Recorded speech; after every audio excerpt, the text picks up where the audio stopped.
Hi dear students, welcome to Kavita's Neet classes. In this lecture, we shall discuss an important gland of the endocrine system, that is the hypothalamus. Hypothalamus is also called as the supreme commander or the control center of the endocrine system.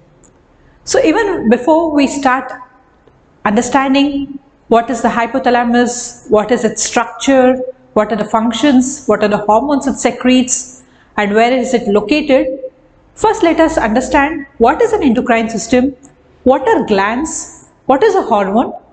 After discussing a few brief things about the endocrine system, we shall start the discussion about hypothalamus. What are glands first of all? Glands are important organs which are located throughout a body. These glands synthesize and secrete certain substances which have certain functions. I'll repeat, glands are important organs which are located throughout a body. They synthesize and secrete substances which carry out certain specific functions. Though we have various glands throughout a body, all of them can be classified into two types. One is the exocrine gland and the other one is the endocrine gland. So what is the difference between an exocrine gland and what does it actually do, and what is an endocrine gland? First of all, exocrine gland. Exocrine glands are the ones which synthesize and secrete chemical substances into channels called as ducts. D-U. So, exocrine glands are the glands which synthesize and secrete substances into ducts which empty into certain organs. Say, take the example of salivary gland or take the example of liver. Each of these have ducts. These are the ducts through which the substances which are synthesized and secreted by the gland are moved, or it passes through the duct into the target organ. These glands are called as exocrine gland. Example, liver, salivary gland, all these are glands which have ducts. These glands are called as exocrine gland. So now moving on to endocrine gland. What is an endocrine gland? Endo in Greek, the word endo means within, and the word crinin. So endocrine can be split into two words, endo and crinin. In the Greek terminology, endo means within and crinin means to secrete.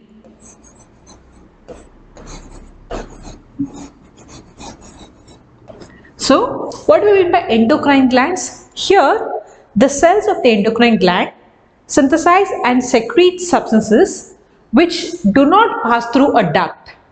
They are directly absorbed by the blood capillaries surrounding the cells, and it is through this blood it reaches the target cells where it carries out certain metabolic activities or whatever certain functions that it has to perform. This kind of gland is called as endocrine gland, and the chemical substances which are produced by the endocrine gland are called as hormones. Okay, endocrine glands are also called as ductless gland. So the exocrine glands are the glands which have ducts. The chemicals or the substances which are produced by the exocrine gland pass through the ducts into the particular organ where it has to carry out the specific certain functions. So these glands have duct, whereas in endocrine gland they do not have a duct.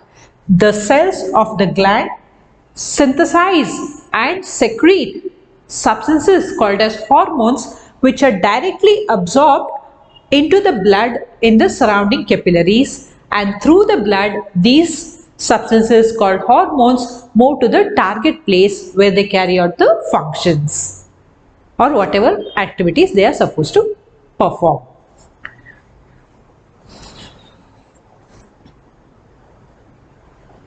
So this is about exocrine gland and endocrine gland. So what are hormones? Hormones are the chemical substances which are synthesized and secreted by the endocrine glands. You can also say hormones are the non-nutrient chemicals which act as intercellular messengers and are produced in trace amounts.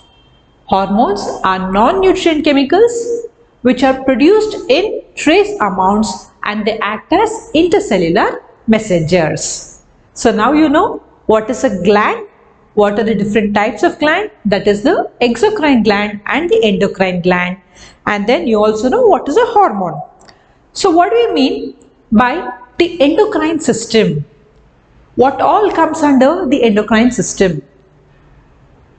The endocrine glands along with the hormone producing tissues and cells which are located in different regions of our body together constitute our endocrine system. Okay, so what is the endocrine system? Our endocrine system comprises of the hormone synthesizing tissues, cells, and also the endocrine organs which are located throughout a body.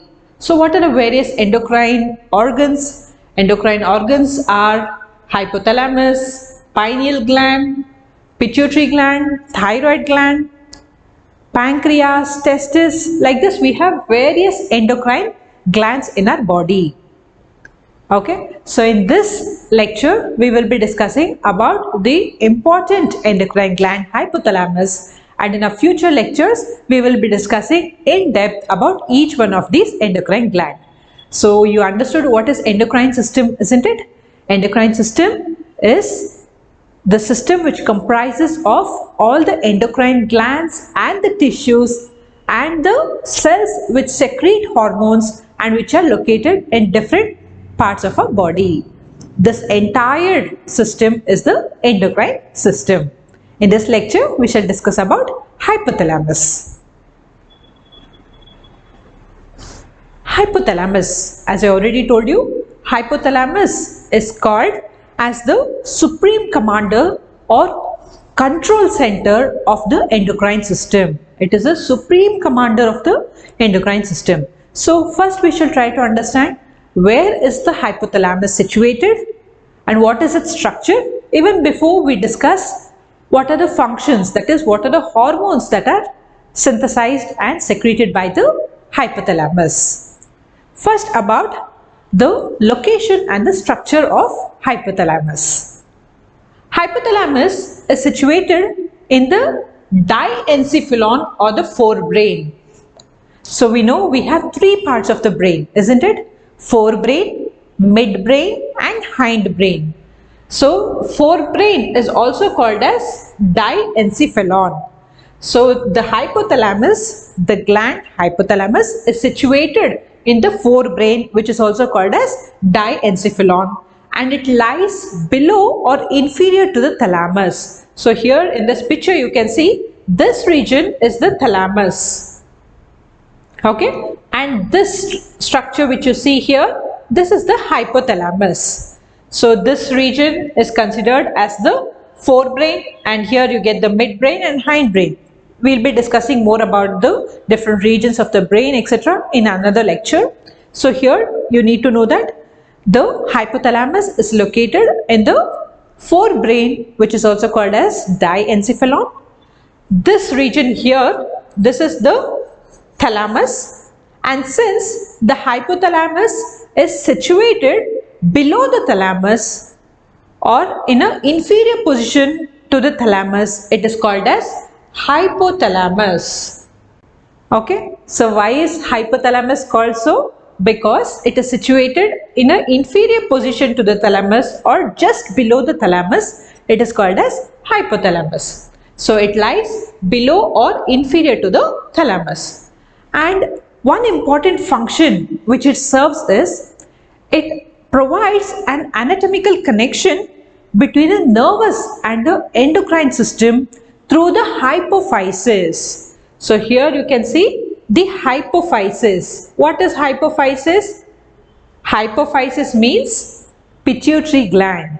So please do not forget, whenever you get questions in the examination, instead of pituitary gland, they might use the word hypophysis in your question. So at that time, you should not think that hypophysis is something else and you do not have any idea about that. Okay, so this is how they make the questions tricky. Fine. So pituitary gland is also called as hypophysis. The hypothalamus provides an anatomical connection between the nervous system and the endocrine system through the hypophysis, which is also called as the pituitary gland. That is, the hypothalamus is a connection between the nervous system and the endocrine system. How it provides the connection? It is an anatomical connection through the pituitary gland. I hope you understood. Fine.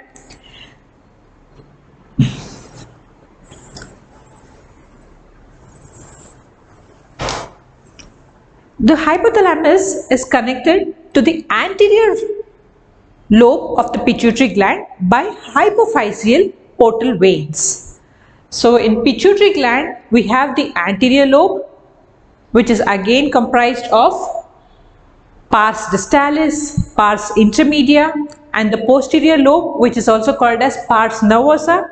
Don't worry, we will be discussing all of this when we discuss about the pituitary gland. As of now, you just need to know that the pituitary gland has two regions, that is the anterior and the posterior. This is the anterior region of the pituitary and this is the posterior region of the pituitary.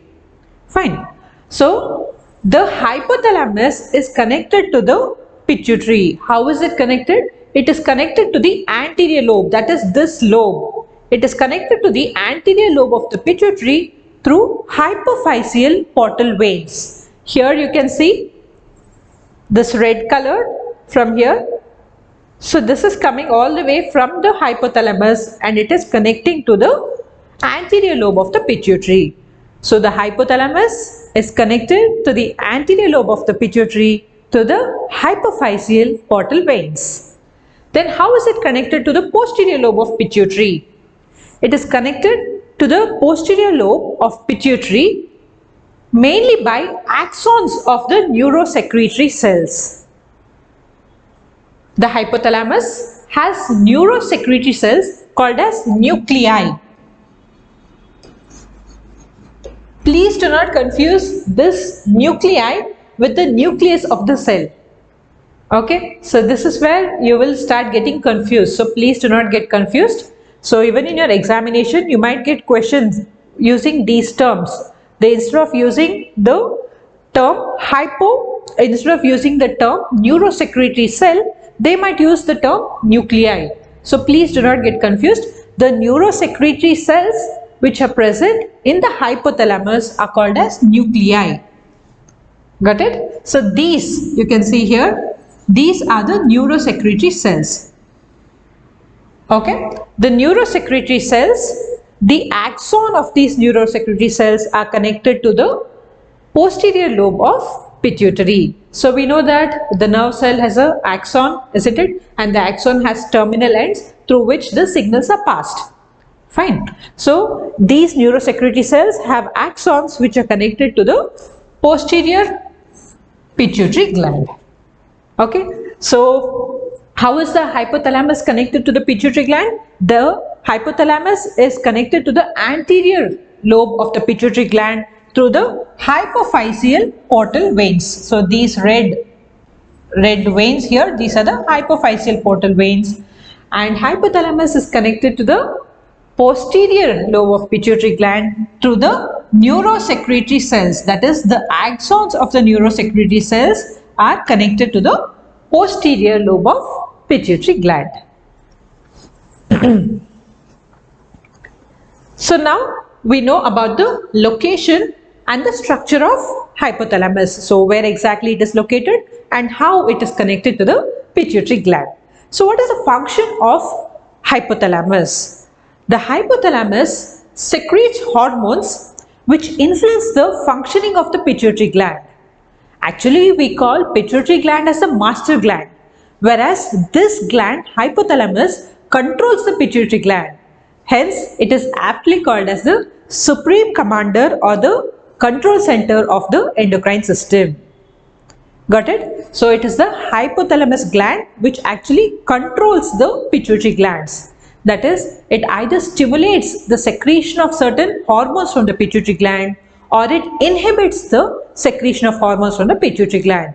So, this is the gland which controls the pituitary gland and hence it is called as the supreme commander.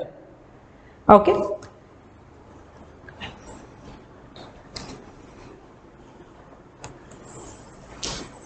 The hypothalamus contains several neurosecretory cells. These are the neurosecretory cells called the nuclei which produce hormones. And it is these hormones which regulate the synthesis and secretion of hormones from the pituitary gland. Okay. So, the hypothalamus has cells called as neurosecretory cells which synthesize and secrete hormones called as neurohormones. Okay. And these hormones regulate the synthesis and secretion of the hormones from the pituitary gland. So basically, the hypothalamus secretes two kinds of hormones. One is the releasing hormone and the other one is the inhibiting hormone. So what is a releasing hormone? A releasing hormone is one which stimulates the pituitary to secrete certain hormones. That is, it stimulates the secretion of the pituitary hormones. These hormones are called as releasing hormones. Then it has another set of hormones which it synthesizes and secretes, that is the inhibiting hormones. That is, these hormones inhibit the secretion of hormones from the pituitary. Got it? So, the hypothalamus secretes two kinds of hormones. One is the releasing hormone which stimulates the pituitary gland to secrete hormones, and the other set of hormones which inhibit the pituitary from secreting hormones. So, these are called as releasing hormones and inhibiting hormones. So, the neurosecretory cells of hypothalamus secrete the hormones called as neurohormones which can be classified into releasing hormones and inhibiting hormones. So basically the hypothalamus synthesizes 9 types of hormones, that is including both the releasing hormones and the inhibiting hormones. They are adenocorticotropic releasing hormone, ARH, adenocorticotropic releasing hormone, that is, this hormone stimulates the release of adenocorticotropic hormone from the pituitary. Okay, we will not be going in depth or we will not be discussing in depth with each of these hormones because these are not very essential. If you just know that the hypothalamus secretes hormones which can be divided into two categories, which either stimulate the secretion of hormones from the pituitary called as releasing hormones, and the other group is the hormone which inhibits the secretion of hormones from the pituitary, that is called as inhibiting hormones. And basically it secretes 9 kind of hormones including both releasing and the inhibiting hormones, and what they are. If you know that much, that is sufficient and you need not go too much into depth of each of these. Okay, so adenocorticotropic releasing hormone which stimulates the release of adenocorticotropic hormone in the pituitary. Then thyrotropin hormone or thyrotropin releasing hormone.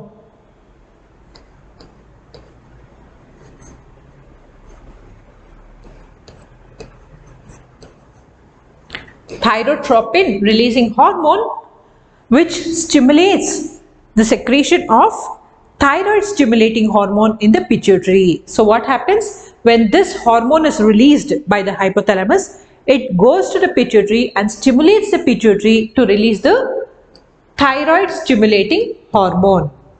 Okay, so this is also a releasing hormone and this is also a releasing hormone. Next comes the growth hormone releasing hormone. So what does this do? This goes and stimulates the pituitary to secrete the growth hormone. So this is also a releasing hormone. Next, growth hormone inhibiting hormone. So what happens when hypothalamus secretes this growth hormone inhibiting hormone? It goes to the pituitary and it stops the production of growth hormone in the pituitary. So this is a inhibiting hormone, right? Next, gonadotropin releasing hormone. This hormone stimulates the pituitary to synthesize and secrete luteinizing hormone and follicle stimulating hormone, which we in short call it as LH and FSH. So gonadotropin releasing hormone is again a releasing hormone which when secreted by the hypothalamus, it goes to stimulate the pituitary to secrete luteinizing hormone and follicle stimulating hormone.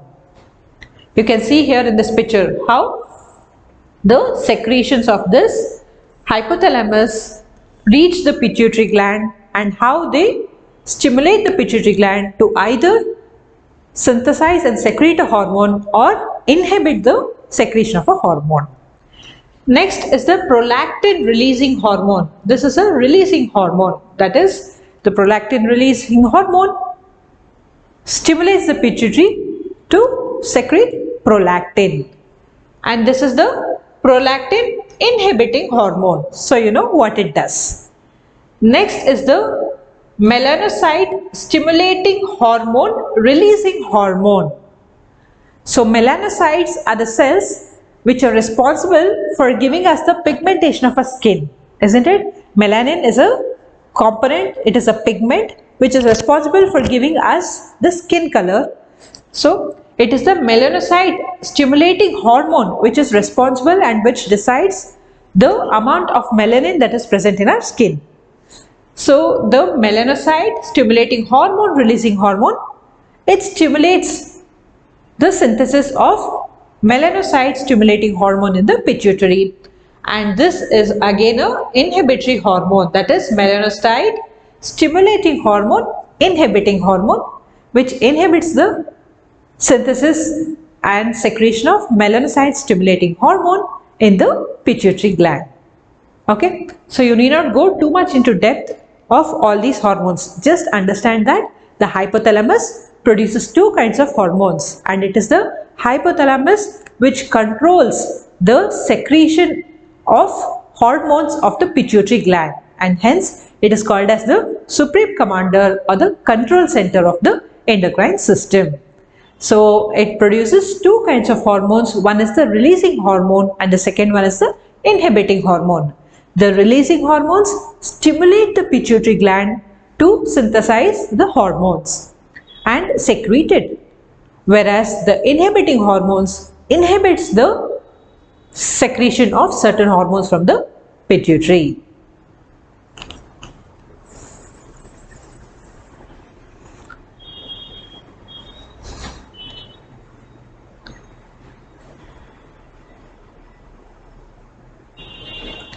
So I hope you all have a proper understanding of the hypothalamus gland, which is a very important gland of our endocrine system, isn't it? We shall also discuss about the other glands such as the pituitary gland, pineal gland and other glands of the endocrine system in our upcoming lectures. Until then, for more such interesting lectures, you can subscribe to my channel and you can also connect to me on social media. Until we meet in the next lecture, take care, have a good day.